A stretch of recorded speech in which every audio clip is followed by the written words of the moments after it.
चलिए, तो work energy power का आखिरी term that is power discussion करेंगे। पावर के बारे में, पावर हम नॉर्मल लाइफ में यूज़ करते हैं। अगर मान लीजिए कि 4 माले का बिल्डिंग चढ़ना है, इसके लिए 2 लोग हैं। पहले वाला जो है वो सपोज 5 मिनट में बिल्डिंग चढ़ गया, ओके, और दूसरे वाले को अगर वही बिल्डिंग चढ़ने में 15 मिनट लगे, तो आप डेफिनेटली ये कहोगे पहले वाले में कितना पावर है, फटाफट चढ़ गया बिल्डिंग, है ना। तो हम यहाँ पे नॉर्मली पावर को एसोसिएट करते हैं कि कौन फटाफट वर्क कर रहा है। जो फटाफट वर्क करेगा उसका पावर ज़्यादा है, जो धीमे धीमे वर्क करेगा उसका पावर कैसा है, कम है, राइट। तो फिजिक्स भी पावर का यही डेफिनेशन देता है, और फिजिक्स कहता है भाई कि power is rate at which work is done, or you can write rate at which energy is transformed, rate at which energy is transformed, right। चलिए, तो आप सिंपली लिख सकते हो बच्चों, power is equal to work per unit time, और you can also write this is energy per unit time. This is how you can write, okay. So we can write power is equal to work done per unit time, okay. Now अगर power मान लीजिए कि आपका जो work done है वो बहुत ही rapidly change हो रहा है, तो आपको वहाँ पे इंस्टेंटेनियस पावर लेना पड़ता है। This is the average power, right, average work done by average time. If you want to go for instantaneous power, तो इंस्टेंटेनियस के लिए हम खाली क्या करते हैं, टाइम का लिमिट जो है वो नियरली 0 रख देते हैं। This is something familiar for you, dw/dt। तो इंस्टेंटेनियस पावर हो जाता है बच्चों dw/dt, राइट, ओके। चलिए, अभी वर्क का फॉर्मूला आपको पता ही है सबको, I know that, force into displacement. तो वर्क की जगह आप लिखो बच्चों force into displacement. Consider if the force is constant, take the force outside, बचा क्या, dx/dt। Okay, what is dx/dt, velocity v। So you can also write instantaneous power। ये देखो यहाँ पे वेक्टर फॉर्म में, work is equal to force dot displacement, this is also in the vector form, and this dx/dt is velocity v। So power, instantaneous power you can write as f.v। Instantaneous power आप लिख सकते हो बच्चों f.v, right. Dot product आएगा बीच में power और power के formula में। चलिए, एक दो और बातें करेंगे। पावर का यूनिट क्या है बच्चों, पावर का यूनिट, स्टीम इंजन बनाने वाले साइंटिस्ट के नाम से पावर के यूनिट को हम कहते हैं वॉट, राइट। एक और यूनिट भी है पावर का, that is horse power, and 1 horse power is 746 what. अभी भी देखना, आप इलेक्ट्रिक मोटर जब लेते हो ना, तो मोटर का जो रेटिंग है ना वो HP में होता है। किसमें होता है, वो HP में होता है, राइट, ओके। फिर बाइक का भी जो रेटिंग होता है पावर का, बाइक का भी पावर रेटिंग HP में होता है। देखना आपके पास जो भी व्हीकल है उसका पावर रेटिंग कितना है, ठीक है। चलिए, फिर हम जब कॉमर्शियली एनर्जी यूज़ करते हैं, तो उस कॉमर्शियल एनर्जी का जो यूनिट है that is unit itself, that is kilowatt hour. ये आप 10th में पढ़े थे, right. So unit of energy consumed, we are talking about commercial unit,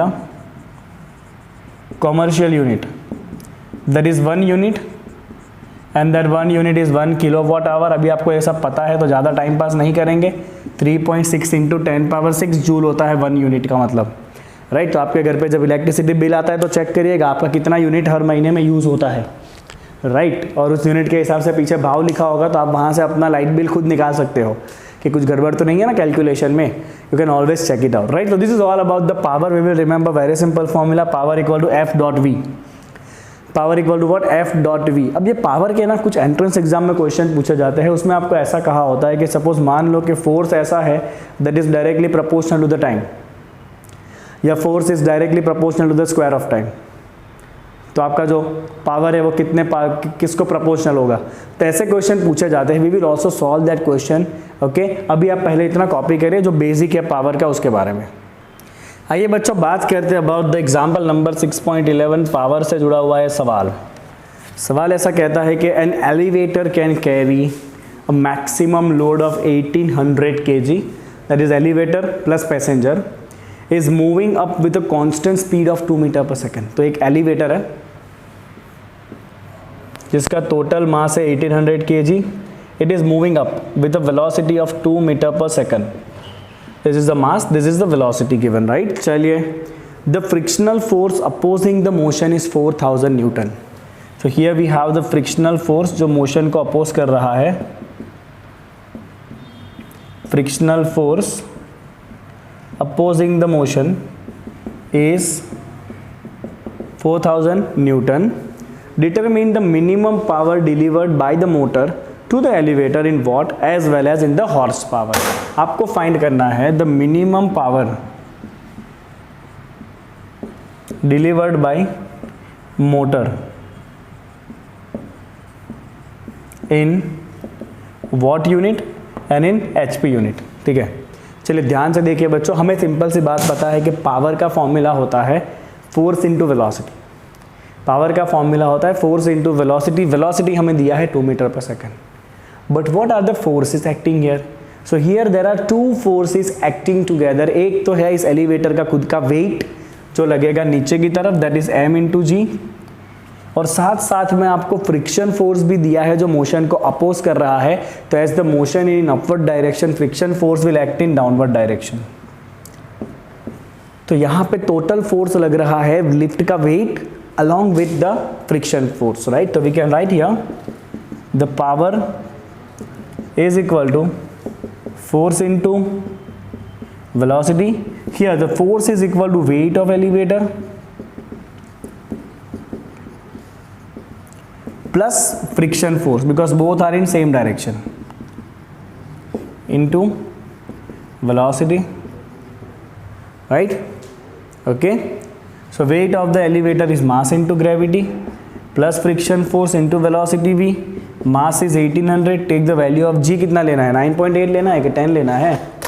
We will take the value of g equal to 10 plus this is 4000 into velocity v. This is 18,000 plus 4,000, that is 22,000 into velocity is 2. 22 into 2, that is 44,000 watt. तो इतना power what में deliver करना पड़ेगा motor को, right?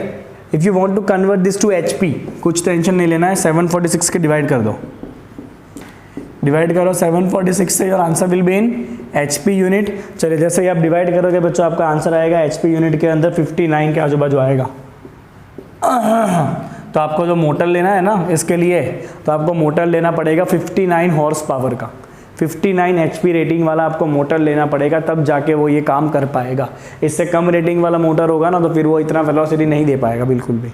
Okay, चलो तो ये हो गया बच्चों आपका पावर का टॉपिक। दो it is very simple, but इससे जुड़े हुए थोड़े ट्रिकी क्वेश्चन आपको एक्सरसाइज में मिलेंगे, जो मैंने आपको ऑलरेडी कहा है कि ऐसा कहा होगा कि force is proportional to time या force is proportional to the distance. तो ऐसे क्वेश्चन हम एक्सरसाइज के अंदर करेंगे और फिर हम आगे जाके MCQ के अंदर भी ऐसे क्वेश्चन और करने वाले हैं। चलिए, अभी के लिए आप इसको पहले कॉपी कर लिए, यहीं पे हम रुकेंगे इस लेक्चर में।